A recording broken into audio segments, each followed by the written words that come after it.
Perdana Menteri Israel Benjamin Netanyahu dan Presiden Amerika Serikat Donald Trump dijadwalkan bertemu di Gedung Putih pada Senin 29 September. Pertemuan itu menjadi yang keempat setelah Trump resmi menjabat sebagai presiden. Agenda utama pertemuan adalah membicarakan proposal perdamaian berisi 21 poin yang sebelumnya disampaikan Trump kepada para pemimpin regional di New York. Isi proposal mencakup penghentian serangan militer di Gaza dan penarikan bertahap pasukan Israel. Mekanisme ini akan diawasi oleh pihak internasional untuk memastikan Hamas dan Israel mematuhi gencatan senjata. Rencana itu juga menekankan rekonstruksi besar-besaran di kota Gaza. Selain itu, proposal menyebutkan peran otoritas Palestina dalam pengelolaan Gaza pasca perang. Poin ini masih ditolak sebagian pejabat Israel karena dinilai terlalu sensitif. Gedung Putih menilai kehadiran otoritas Palestina penting untuk menciptakan tata kelola yang lebih stabil. Meski demikian, Netanyahu menyatakan masih ragu. Ia menegaskan rencana itu belum final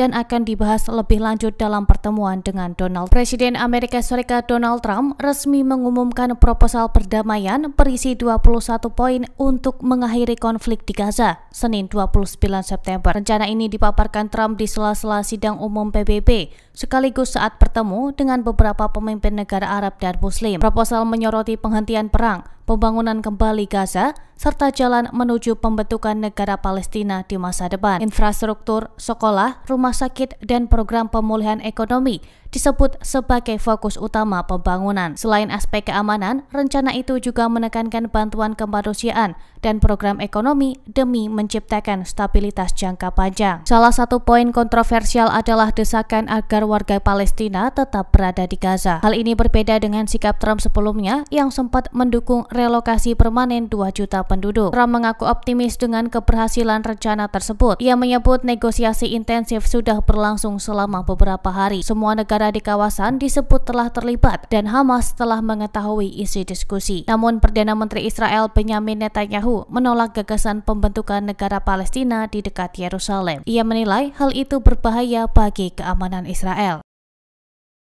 Sayap militer Hamas Brigade Al-Qassam mengeluarkan peringatan terkait keselamatan 2 sandera Israel di kota Gaza pada Minggu 28 September. Hamas menyebut kontak dengan kelompok yang menahan Omri Miran dan mantan Anggres terputus akibat operasi militer Israel di lingkungan Sabra dan Tal Al-Hawa. Tank Israel disebut semakin mendekat ke area padat penduduk. Kondisi ini dinilai menimbulkan ancaman serius bagi nyawa para sandera. Brigade Al-Qassam menuntut pasukan Israel mundur ke selatan Jalan 8 serta menghentikan serangan udara selama 24 jam agar evakuasi bisa dilakukan. Al-Qassam juga merilis foto terbaru para sandera sebagai bentuk tekanan kepada militer Israel untuk menghentikan operasi darat. Militer Israel menyatakan 48 orang masih ditahan di Gaza, dengan 20 diantaranya diperkirakan masih hidup. Sejak serangan 7 Oktober 2023, Israel menyebut 25 sandera telah tewas.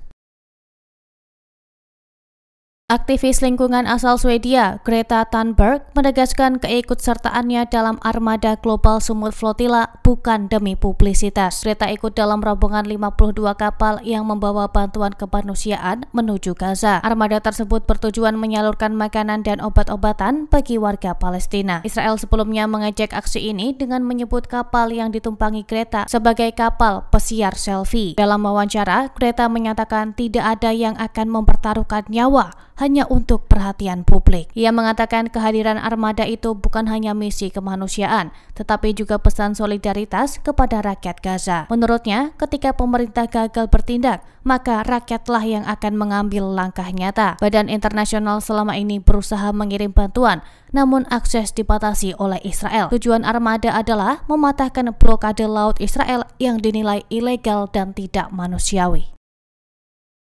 Perdana Menteri Israel Benjamin Netanyahu mengklaim negaranya mengetahui lokasi penyimpanan uranium Iran yang diperkaya hingga mendekati tingkat senjata. Dalam wawancara, Netanyahu menyebut Israel memiliki gambaran jelas mengenai sekitar 400 kg uranium milik Iran. Ia menegaskan informasi itu sudah dibagikan kepada pemerintah Amerika Serikat. Menurut laporan Badan Tenaga Atom Internasional, Iran memiliki lebih dari 400 kg uranium dengan kadar pengayaan 60%, pada awal musim panas. Untuk membuat senjata nuklir, Iran masih perlu memperkaya uranium hingga di atas 90%. Namun kemampuan Iran setelah serangan Amerika dan Israel pada Juni lalu masih menjadi perdebatan. Iran berulang kali membantah tengah mengembangkan bom nuklir. Ketika ditanya soal kemungkinan Israel menyita uranium tersebut, Netanyahu tidak memberikan jawaban langsung. Ia hanya menegaskan bahwa tekanan diplomatik dan ekonomi harus terus dilakukan agar Iran menghentikan ambisi nuklirnya. Sementara itu, PBB memberlakukan kembali sanksi kepada Iran pada Sabtu malam. Langkah ini dipicu oleh tuduhan dari Inggris,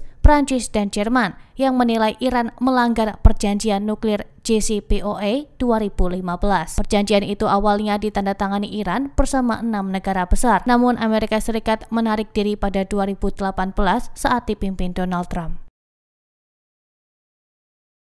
Download Tribun X sekarang, menghadirkan lokal menjadi Indonesia.